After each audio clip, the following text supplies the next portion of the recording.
Okay, chapter 2, linear systems of equations. Here we have two sections, linear system of equations and Gaussian eliminations. Yeah, you know the definition of linear equation, as you reviewed, and this is a system of linear equations. Okay. We covered the three different cases of solutions for the linear system of equations.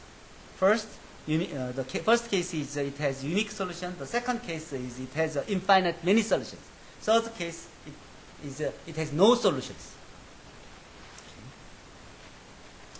But in a linear system in R3, we have an example like this. Okay, here we see this example has each of these equations represent a plane. So in this case, these three planes meet at one point, which means this linear system of equation has a unique solution. And these are the other three examples, which has infinite many solutions, like this. Each of these equations represents a plane. We may have three planes are parallel and matches in one plane. Then in that case, we have infinite many solutions. But also we have four different cases like this, which has no solutions. Okay? So, in general, in any linear system of equation, we have three categories. Unique solution, no solution, infinite solution. That's it. So, and we can review that we have solved this type of linear system of equation by the elimination method. We eliminated the equations as much as we can to find the solution. This solution set can be written as this. We have infinite many solutions in this case. We have five variables and three equations. And so we have two free variables which forms this linear combination as a solution. Okay. So from now on, when you ask, if you are asked to find the solution, then you have to give a solution set. This solution set can be a singleton set, or empty set, or set of infinite many vectors. Okay. And now we define a matrix.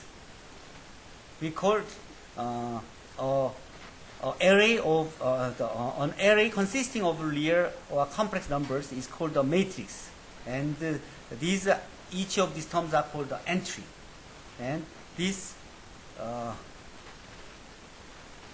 row called the row of a matrix, and each of these columns are called the column vectors of a matrix. And we denote this A sub I as the ith row of A, and A 2D j's denote the j's column of A. So the matrix A can be written as a set of rows or set of columns like this. Consists of rows and columns. So matrix can be written in a simpler way like this. And a matrix can be written in here like this. The n by n matrix can be written as this.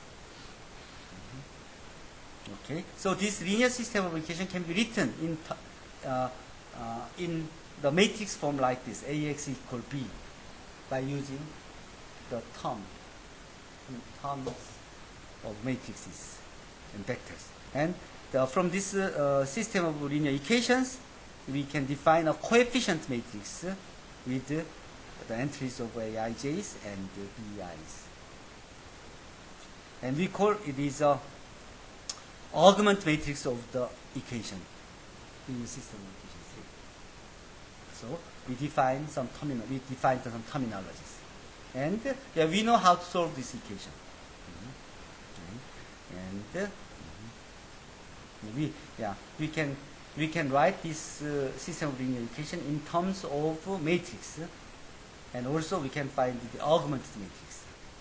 If we use a code, then this code can be used as making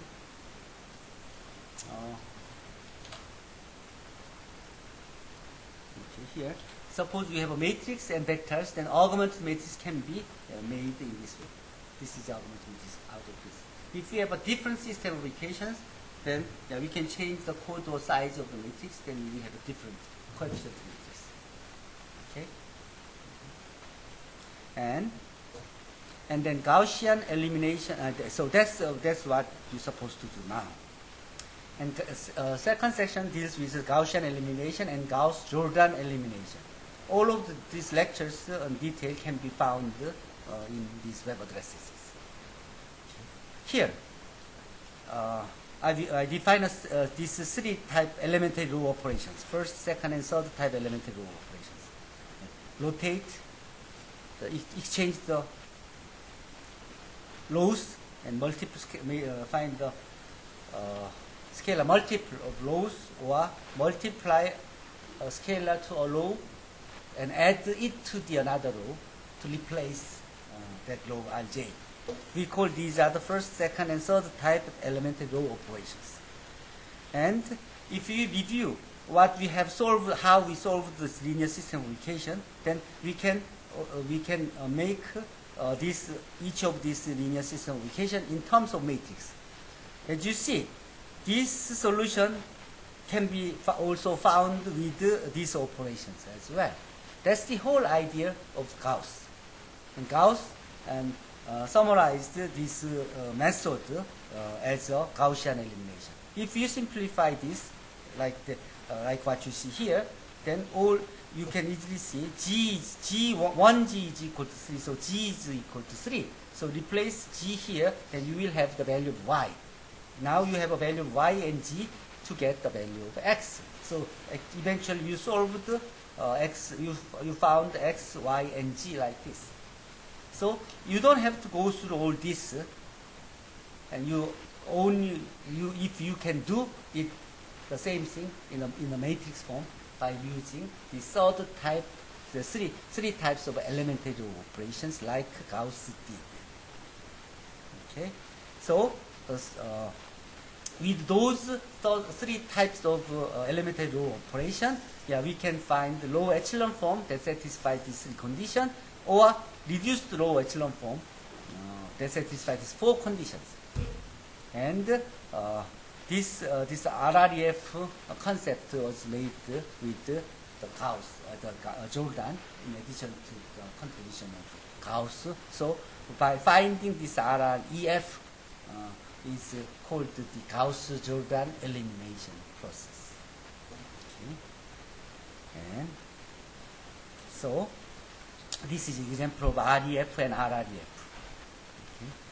And this is the third elementary operations, first type, second type, and third type. And if B is obtained from a matrix A by elementary operations, then A and B's are equivalent, which means AX is equal to B and BX is equal to B. C has the same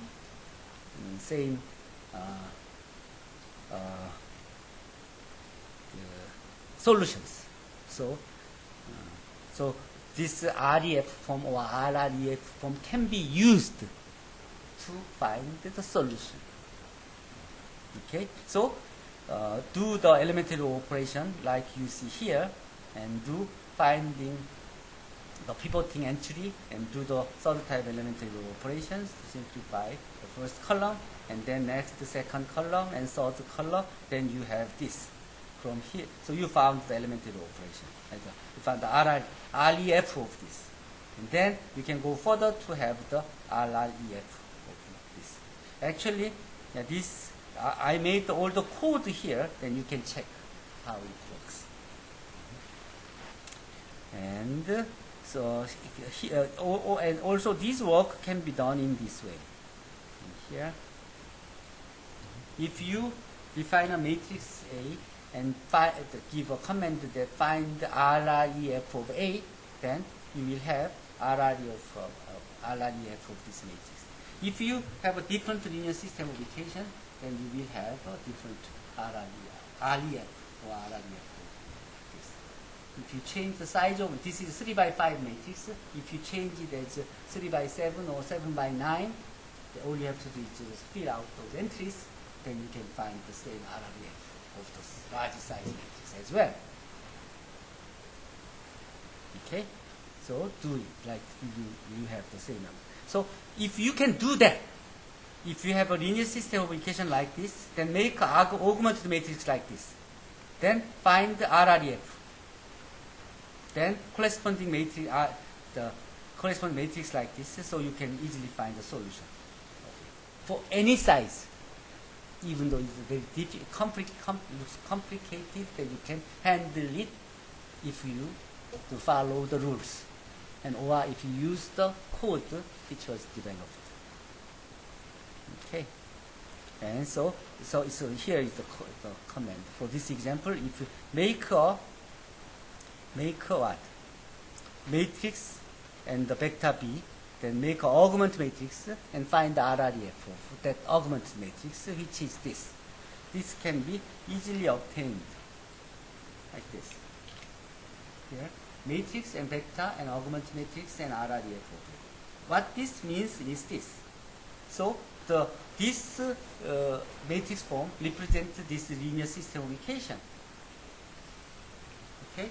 So from here, x6 is equal to 3 of 1 over 3, and there is a free variable x2 and x5. Here, as you see here, the x1 is a leading variable. x3 is a leading variable, which pivoting was made. x6 was a leading variable. Then what else? x2 and x4 and x5 was not used as a pivoting entries. Those are called free variables. For free variables, you assign the arbitrary the parameter to right or others. Then you have the value for each of xi's by using those three free variables. And you can now you can find the solution set of this as Mr. Peck, Mr. 자, 염분? 염분. 이거 해집합으로 쓸 수 있겠죠? 해집합으로 베타를 만들고, 그 다음에 x1, x6까지 놓고, x1은 모으고, x6은 모으다 해놓고, RST가 프리 되고, 실수다. 써놓으면 쓸 수 있겠죠? 그렇게 표현하도록 하죠. 솔루션이 뭐냐면 이렇게 쓸 수 있고, 솔루션 셋이 이거다 이렇게 쓰는 것도 많이 나와요. Okay, and here, this solution set, this solution can be written as this. So the solution set can be written as a set of these vectors. Okay, like what I said. Here, Gaussian elimination is the method to solve the linear system equation using REF form, and Gauss-Jordan elimination is a process to find the solution by using RREF of the given matrix. Okay, recall these are the as you see here in this 이 계단에서 요 첫 번째 논제로들이 나타나는 게 리딩 베리어블이고 아닌 것들이 프리 베리어블이에요. 그러면 x1, x3, x6는 리딩 베리어블이고 거기에 사용되지 않은 피보팅에 사용되지 않은 x2, x4, x5는 프리 베리어블. 그럼 프리 베리어블이 존재하면 해가 무수히 많은 게 존재합니다. So now we define free variables and leading variables. Okay. Suppose you have a homogeneous linear system, which is AX is equal to 0, then this system always has a solution. Because if you put zeros for all the xi's, then it satisfies it. In that case, it has a solution always. So it has only two cases. It has a unique solution or infinite solution. There's no case for the no solution. Okay. So for this system, augment matrix like this, REF is like this, so solutions that can be founded, so can be written in this way. The set of these vectors form a solution set for the linear system of homogeneous linear system equations. Here, the important thing is the number of free variables in a homogeneous linear system. Here, if you have linear system of equation, then if you can find the REF of REF form of matrix, then you can easily find the number of leading variables. If you subtract that number of leading variables from the whole number of variables, then it should be free variables. This concept is very important. This will be used again in chapter 7 when you run blank nullity theorem, which is the starting point of optimization and duality theorem. Okay, and this computer, these are the tools that I made for you to do GeoGebra tools. That's what we made. And also we have the smartphone applications, etc. And I think that's it for the chapter 2. And you already started to solve some problems in chapter 2, and to go through it. It's very easy to go through. And then we can start the chapter 3. Okay. And I think I already gave you the sample solutions for those chapters. Just try to do as much as you can. Okay, any questions?